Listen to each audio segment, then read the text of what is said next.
You ready? I'm ready. Let's do it. I'm gonna make this shakshuka, which is not really kind of traditional shakshuka, and then you come back and we taste it together. Sounds great. Is that a deal? All right, yalla, make my breakfast. Okay. It's only me now. I'm just gonna grab these 2 sweet potatoes, and it's the easiest thing in the world. I'm just gonna take this fork and pierce them in a few places just so they kind of fall back when they break, so when they cook. So they fall back when they roast. And I'm gonna stick them in the oven at about 200. And that would normally take, it depends on the size. So these would take at least an hour. But surprise, surprise, here's the one I've made earlier. And those are smaller. So they took about 45 minutes. And it's, like I said, it's the easiest thing in the world because all you need to do is put it in the oven and the potato just cooks and steams itself, which is a wonderful thing. Now I'm going to get the skins off and make like crispy skins. So I'm using the whole sweet potato. Sometimes the skin just comes off very naturally, like here. Sometimes you need to make a little bit more of an effort. Talking about shakshuka, so essentially, I think everything that's got enough moisture in it could be a vehicle for braising eggs. That's the beauty of it. So over the years, I've cooked obviously with tomatoes and peppers, or just tomatoes. You can make a wonderful shakshuka using courgettes. Even recently, we've done one which is the eggs are cooked in polenta, which is also really, really nice with a bit of cheese. Sweet potatoes go in here. I'll come back to them in a second. And now the skins, I'm just gonna break them up like 4-centimeter pieces. It really doesn't need to be formal at all. And for me, this just makes a simple, easy snack. They can go over salads. They can even go over like eggs. They're just really nice and crispy and sweet. You don't need a lot of oil, but just a bit. Really helps them go nice and crispy, crunchy, which is exactly what I like. A bit of salt.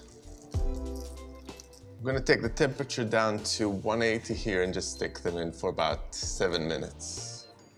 They go in there. I'm just gonna make a really, really quick pickle with my red onion. And when I say a pickle, it's not like long fermentation that you get with normal pickle. This is literally something that you could make in like 5 minutes. You get the beginning of the process. So I've got some red onion, tablespoon or 2 of lemon juice. And this is really nice. So the sweet potato is sweet, and the onion is obviously oniony, and it's now lemony as well. And I'm gonna add some salt. And just instead of using raw onion, it just starts to soften it. And I'm just gonna use my hand to and a fork to bring it all together. Perhaps I'll add a little bit more lemon juice there. There we go. And you'll see that it starts to pickle really nicely. And that's a lovely spot of color on top. And now I'm just gonna create the sweet potato mix. So I've got all these sweet potatoes here. And I'm gonna start by adding garlic with my friend, the garlic crush. Old friend in this case. Noor likes her old garlic crush. I said, could we not just get a new one? But she's having none of it. So I have to use this one. Garlic, a bit of salt and pepper.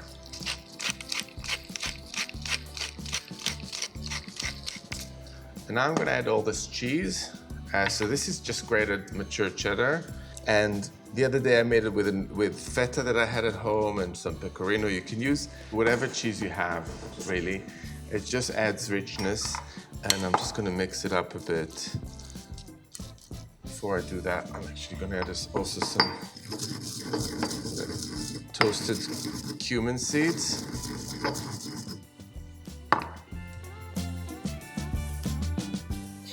Wow, that smells so good. And some extra lemon juice. and a bit of that olive oil. And this already has those kind of wonderful flavors. I can smell obviously the cheese and the cumin. And once it starts to cook on the stove, just gets better and better. So that is all kind of nice and mixed. And it's nice and rustic. You don't need to over mix it. And it's ready to go in the pan. So oil again, about a tablespoon. I'm actually using a cold pan because of the sugar level in the sweet potato is so high it could actually burn if you start with a hot pan. So I'm starting with a cold pan and I'm going to put it on medium heat as soon as I put the sweet potato in there. So it goes in the pan like that. If you didn't have sweet potatoes and you wanted to keep that kind of vibe, the autumnal vibe, pumpkins would be really, really good here. I'm just spreading it out quite loosely in the pan. So I'm gonna get the heat on now. So kind of medium heat and just let it start cooking on the bottom, and as soon as you see it start bubbling, that's when the eggs go in.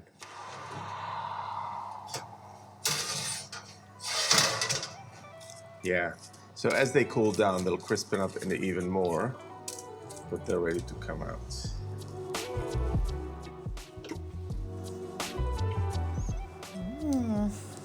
Oh, hi. Hi. Hi, Noor. So, how's it going?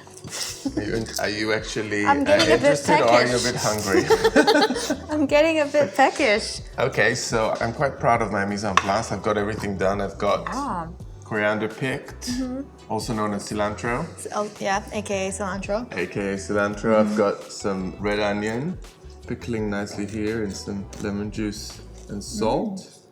And some very crispy potato skins. Did you Oh, eat my that's so good. skins? Are they good? Yeah. Skins. And now I'm just getting ready with my shakshuka that's gonna receive the eggs. What have you been doing? Oh, just Nothing. waiting. Nothing as usual, just waiting. Waiting for your breakfast. Yeah, exactly. All right, well then I'll just come back. Yeah. All right. I'll be ready for you. So this is for me the ultimate breakfast or brunch dish, but I've been known to have that also for dinner. If you want a light supper, shakshuka is the ultimate thing. And what I love so much about this is that it's just so malleable and easygoing. So you can have the sauce ready well in advance. Sometimes you can take a jar of tomato sauce and braise eggs in it. It's really the easiest thing in the world, and it's just so satisfying because it's got eggs, which are obviously they just make you happy. While this is warming up, I'm going to make this chili butter, and I'm using butter and in this case sriracha, but you can use any of your savory chili sauces. Any of those are perfectly good for this. The only thing I'd say is maybe not to use sweet chili sauce, because there's enough sweetness there already. So a savory chili sauce and some butter just as a finishing touch. The butter is starting to melt here. I'm gonna add my chili sauce, and then I'll just give it a whisk. And you don't want it to get too hot. As soon as the butter melts and you get this nice emulsification of butter and chili sauce, beautiful and red, you take it off the heat so it doesn't split so much. Now I can really smell the cheese, and I can smell the cumin, and I can see the oil bubbling around the edges, and it doesn't look like your normal shakshuka, right? Because it's slightly thicker with the sweet potato, but sweet potato has a really nice and high moisture level. So with the eggs, it will still taste really, really good, and it will have the perfect texture. So I've made these two little nest holes. I'm going to put an egg in each. One there.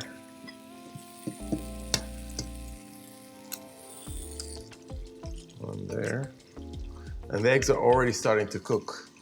And I'm going to make another two. Oh God, the smell is just so delicious. I think I can fit another egg here.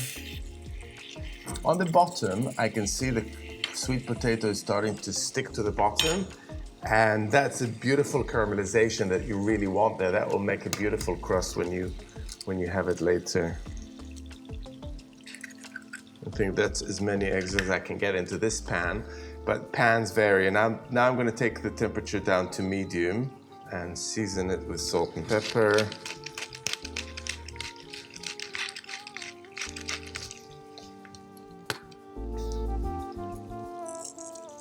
As soon as the eggs are ready, we're ready to go. So I'm going to cover the pan and give it about 4 to 5 minutes, and then we should be ready. How's it going, Yotam? It smells very good, and we're all quite hungry. Are you guys hungry? I mean... You can't rush a shakshuka, right? That's just not how it works. Look at that. Wow, all that bubbly oil. What I love about this is how the eggs cook so nicely from the steam on top and from the heat that comes from the bottom. And it's really nice to keep the egg yolks runny. That's how I love them, but you can also cook them through by leaving them for another 5 minutes or so.